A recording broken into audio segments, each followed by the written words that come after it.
You think you have a family tree. You know who your parents are. Maybe you know your grandparents. If you're lucky, you know a few great-grandparents. You imagine the tree extending backward through time, branching out, generation after generation, reaching back centuries into the past. Your ancestors, your bloodline, the people whose genes you carry, the people who made you possible.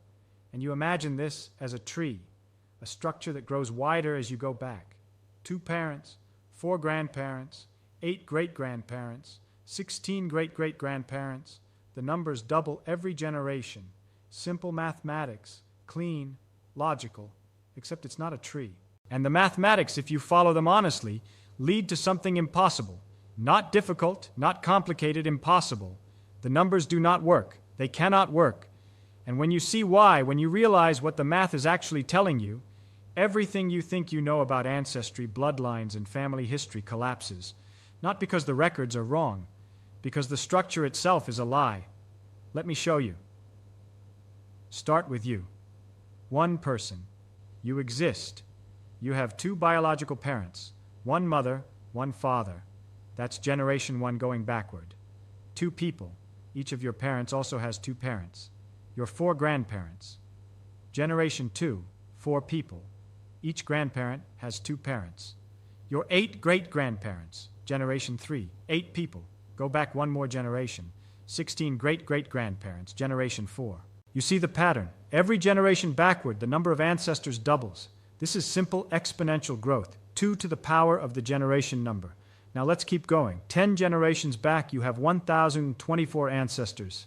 That's roughly the year 1700 if we assume 25 years per generation. 20 generations back, you have 1,048,576 ancestors, over 1 million, around the year 1500. 30 generations back, you have 1,073,741,824 ancestors, over 1 billion, around the year 1250. Stop right there. Look at that number. 1 billion ancestors in the year 1250. Does that seem reasonable? Does that seem possible? The entire human population in 1250 was somewhere between 350 and 400 million people. The Black Death hadn't happened yet. The global population was smaller than it would be for centuries. And yet, according to this simple mathematical model, you personally required over 1 billion ancestors to exist in that generation. That's not just unlikely, that's impossible. You cannot have more ancestors in a given generation than there were people alive on the entire planet. So something is wrong. The model breaks. And when you figure out why, you realize that the family tree is not a tree at all. Go back further, just to see how bad it gets. 40 generations. That's around the year 1000. The number of ancestors you theoretically need is over 1 trillion. 1 trillion people. The actual global population at that time was about 300 million. You need 3,000 times more ancestors than there were people on Earth. 50 generations. Around 500 AD. Your model requires over 1 quadrillion ancestors. The global population was maybe 200 million. You need 5 million times more ancestors than existed. At some point, you're requiring more ancestors per generation than the total number of humans who have ever lived in all of history. Estimates put the total number of humans who have ever existed at around 100 billion. Go back 60 generations, and your theoretical ancestor count exceeds that by a factor of 10,000. The model has become absurd, and yet the logic seems airtight. You have 2 parents. Each parent has 2 parents. The math is correct. The exponential growth is real. So what's happening? Here is what nobody explains clearly enough. Your family tree is not a tree. It's a network, a graph, with loops, lots of loops. The assumption that breaks the model is this, that every ancestor in a given generation is a unique individual. That your 1,024 10th generation ancestors are 1,024 different people. That there is no overlap, no duplication, no shared ancestry between the branches. But that's not true. That has never been true. It cannot be true. What actually happens is that individuals appear in your family tree multiple times. Your 10th generation ancestors are not 1,024 unique people. Some of those slots are occupied by the same person appearing more than once through different paths in the tree. This is called pedigree collapse. The tree collapses in on itself. The branches loop back and reconnect. The structure that looked like an expanding tree is actually a tangled web where the same individuals appear over and over in different positions. How does this happen? Cousins marrying, that's the most obvious example. If your great-grandparents were second cousins, then some of your more distant ancestors appear in your tree through multiple paths. The tree collapses slightly because two branches merge into one further back. But it's not just cousin marriage. It's geographic proximity. People tend to marry people who live near them. Communities are finite. In a village of 500 people, there are only so many potential ancestors. After a few generations, everyone in that village shares recent common ancestry. The family trees overlap extensively. The same individuals appear in nearly every tree. Go back far enough, and the overlap becomes total. Everyone in a given population shares the same ancestors, not similar ancestors, the same ancestors, the identical people. Let me make this concrete. Imagine a small island, 1,000 people, isolated. No one leaves, no one arrives. The population stays stable over generations. You, living on that island today, can trace your ancestry backward. 10 generations, you theoretically need 1,024 ancestors, but the total population is only 1,000. So at least 24 of your ancestor slots must be duplicates, the same individuals appearing multiple times through different branches. Go back 20 generations. You theoretically need over 1 million ancestors, but the island only ever had 1,000 people per generation, so your ancestors are not 1 million unique people. They are the same 1,000 people, repeated over and over, appearing in your family tree in thousands of different positions. This is not a hypothetical. This is how ancestry works. Real populations are finite. The pool of ancestors is limited. Pedigree collapse is not an exception. It is the rule. And the smaller the population, the more severe the collapse. Isolated populations, islands, remote villages, aristocracies that only married within their class, all of these exhibit extreme pedigree collapse. The same individuals dominate the family trees of everyone in that population. But this is not limited to small populations. It applies to everyone, everywhere, because humans are not randomly distributed across the planet. We cluster, we form communities, we marry within those communities. The pool of potential ancestors is always finite, always smaller than the exponential growth of the tree suggests. Now let's talk about the implications. If you go back far enough, pedigree collapse becomes so extreme that everyone alive today shares the same ancestors, not similar ancestors, the exact same individuals. There is a point in the past where, if you pick any random person who was alive at that time and had descendants, that person is an ancestor of everyone alive today. This point is called the identical ancestors point. And for most populations, it is surprisingly recent. For Europeans, the identical ancestors point is estimated to be around 600 AD. That means everyone of European descent alive today shares the same set of ancestors from the year 600. If you were alive in Europe in the year 600 and you have any descendants living today, then you are an ancestor of every single European alive today. Not some Europeans, all Europeans, not a distant connection, a direct ancestor. You appear in everyone's family tree multiple times, through multiple paths. This is not speculation. This is a mathematical consequence of population genetics. The structure of ancestry networks combined with the finite size of historical populations makes this inevitable. Go back further, and the identical ancestors point extends to the entire human species. For all humans alive today, there is a point in the past, estimated to be around 3,000 to 5,000 years ago, where every human alive at that time who has any descendants today is an ancestor of everyone alive today. Everyone. All 8 billion people. Same ancestors. Think about what that means. You do not have a unique ancestry. Not really. Go back a few thousand years, and your ancestors are the same as the person sitting next to you, and the person across the ocean, and the person on the opposite side of the planet. The branches of the family tree merge, they reconnect. Eventually, they become indistinguishable. You are not descended from a unique line of people stretching back into deep history. You are descended from the same pool of people everyone else is descended from. Your ancestry is not a chain. It is a network, a densely interconnected web where everyone is related to everyone else multiple times through countless pathways. This should disturb your sense of individual identity, the idea that you have a special lineage, a particular bloodline, a family history that makes you distinct from others. This idea is mathematically untenable beyond a few centuries. Your bloodline is not yours, it is everyone's. The people you think of as your ancestors are also the ancestors of billions of other people. The genetic legacy you carry is not unique. It is shared, broadly, universally. But here is where it gets stranger. Ancestry and genetics are not the same thing. You have two parents. You inherit half your DNA from each of them.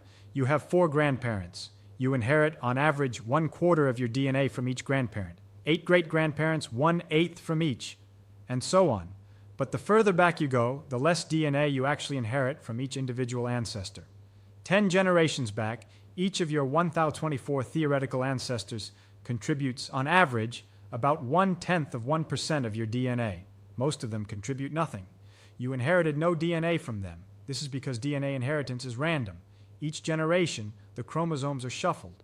Some segments are passed on, others are not.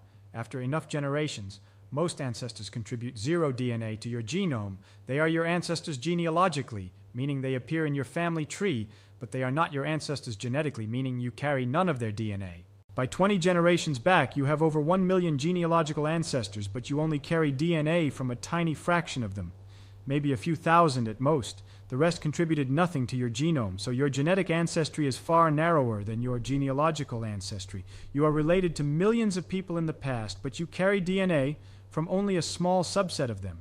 The rest are ancestors in name only. They existed. They contributed to your existence by being part of the reproductive chain. But their genetic material did not survive the shuffling process. This creates a strange situation. You can be descended from someone, meaning they appear in your family tree, without carrying any of their DNA. You are their descendant genealogically, but not genetically. Now let's take this further. Let's go all the way back. Humans as a species are about 300,000 years old. Homo sapiens, anatomically modern. If we use 25 years per generation, that's about 12,000 generations. 12,000 generations back, your theoretical ancestor count is 2 to the power of 12,000. That number is incomprehensibly large. It has more than 3,600 digits. There is no name for a number that large. It exceeds the number of atoms in the observable universe by a factor so large it is meaningless to state. Obviously, you do not have that many ancestors. You cannot. The total number of humans who have ever lived is around 100 billion. So the pedigree collapse is almost total. The vast majority of your ancestor slots are occupied by the same individuals, repeated trillions upon trillions of times through different paths. Your family tree, going back to the origin of the species, is not a tree. It is a network so densely interconnected that nearly every individual who ever lived and had descendants is your ancestor, multiple times, through so many paths that counting them is impossible. And this is true for everyone. Every human alive today shares this same network, the same ancestors, the same tangled web of genetic inheritance stretching back through thousands of generations. You are not a unique lineage. You are a sample from the human gene pool, a particular combination of genetic material drawn from the same pool everyone else draws from. Your ancestry is humanity's ancestry. The two are inseparable.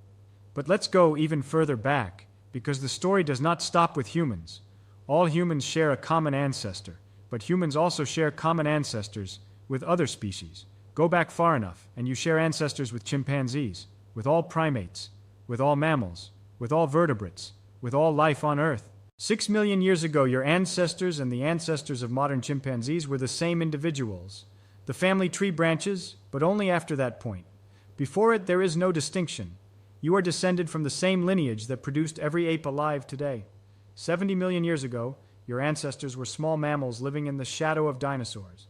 Those same individuals are also the ancestors of every mammal alive today. Every whale, every bat, every elephant, every mouse, same ancestors. 300 million years ago, your ancestors were amphibians crawling out of the water onto land. Those same creatures are the ancestors of every reptile, bird, mammal, and amphibian alive today. 500 million years ago, your ancestors were fish, primitive vertebrates swimming in ancient oceans. Those same organisms are the ancestors of every vertebrate alive today. Every fish, amphibian, reptile, bird, mammal, same lineage. Go back 3.5 billion years, and your ancestors were single-celled organisms, bacteria-like cells.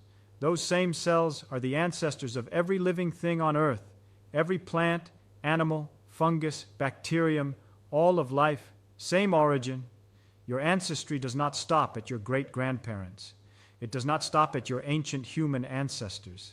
It extends backward through the entire history of life on Earth. You are part of an unbroken chain of reproduction, stretching back billions of years. Every organism in that chain is your ancestor. You are descended from all of it. Now let's talk about atoms. Your body is made of atoms: carbon, hydrogen, oxygen, nitrogen, and so on. Those atoms have a history. They were not created in your body. They existed before you. They will exist after you. Where did they come from? The hydrogen in your body is primordial. It formed in the first few minutes after the Big Bang 13.8 billion years ago. Every hydrogen atom in your body is that old, ancient, older than the Earth, older than the Sun, older than the galaxy. The carbon, oxygen, nitrogen, those atoms were formed in stars. Nuclear fusion in stellar cores builds light elements into heavier ones. When massive stars exhaust their fuel and explode as supernovae, they scatter those heavy elements into space. The atoms in your body were forged in stars that exploded billions of years ago. You are, quite literally, made of stardust. Not metaphorically. Literally. The atoms in your bones, your blood, your brain, were created in the cores of ancient stars and ejected into space during supernova. They drifted through the galaxy, eventually coalescing into the molecular cloud that formed the solar system, the Earth, and eventually you. Those atoms have been recycled countless times. They have been part of rocks, oceans, plants, animals, other humans. The carbon atom in your hand right now might have been part of a dinosaur 100 million years ago, part of a tree, part of the ocean, part of another human. The atoms circulate. They are borrowed, temporarily assembled into the structure you call your body, and when you die, they will be released to be borrowed again by something else. Your bloodline, in the deepest sense, is not human. It is atomic. You are a temporary arrangement of matter that has existed for billions of years and will continue to exist long after you are gone. Here is what you are left with. Your family tree is not a tree. It is a network, a tangled, interconnected web where the same individuals appear countless times through different paths. Pedigree collapse is so extreme that going back a few thousand years, everyone alive today shares the same ancestors. You do not have a unique bloodline. You share your ancestry with everyone. Your genetic inheritance is even narrower. You carry DNA from only a tiny fraction of your genealogical ancestors. Most of them contributed nothing to your genome. They existed, they were part of the chain, but their genetic material did not survive. Your ancestry extends beyond humanity. You are descended from every organism in the evolutionary history of life on Earth. Your ancestors include fish, amphibians, bacteria, the entire tree of life. You are part of it, not separate from it, part of it. And your ancestry extends beyond biology. The atoms in your body are older than life itself. They were formed in stars, billions of years ago. They have cycled through countless forms. You are a temporary pattern in the arrangement of ancient matter. This is what ancestry actually is, not a linear descent from particular individuals, not a unique bloodline, not a family tree branching backward through time. It is a vast, interconnected network of shared heritage that includes all of humanity, all of life, and all of matter itself. You are not special in the sense of being separate. You are special in the sense of being part of something incomprehensibly vast. Your bloodline is humanity's bloodline. Humanity's bloodline is life's bloodline. Life's bloodline is the universe's. The atoms in your body have been part of stars, planets, oceans, mountains, forests, animals, and will be again. You do not have a bloodline. You are a pattern in the flow of matter and information that has been moving through the universe for 13.8 billion years. And that pattern, temporary as it is connected to everything that came before and everything that will come after, not because of mysticism, because of mathematics, genetics, chemistry, and physics. The numbers do not allow for isolated lineages. The structure of reality does not permit separation. You are connected, completely, unavoidably, not to your ancestors, to everyone's ancestors, not to your family, to the entire species, not to humanity, to all of life, not to life, to the universe itself. That is what the math says. That is what the chemistry says. That is what the physics says. And reality does not care whether you find that comforting or disturbing. It only cares whether it is true, and it is.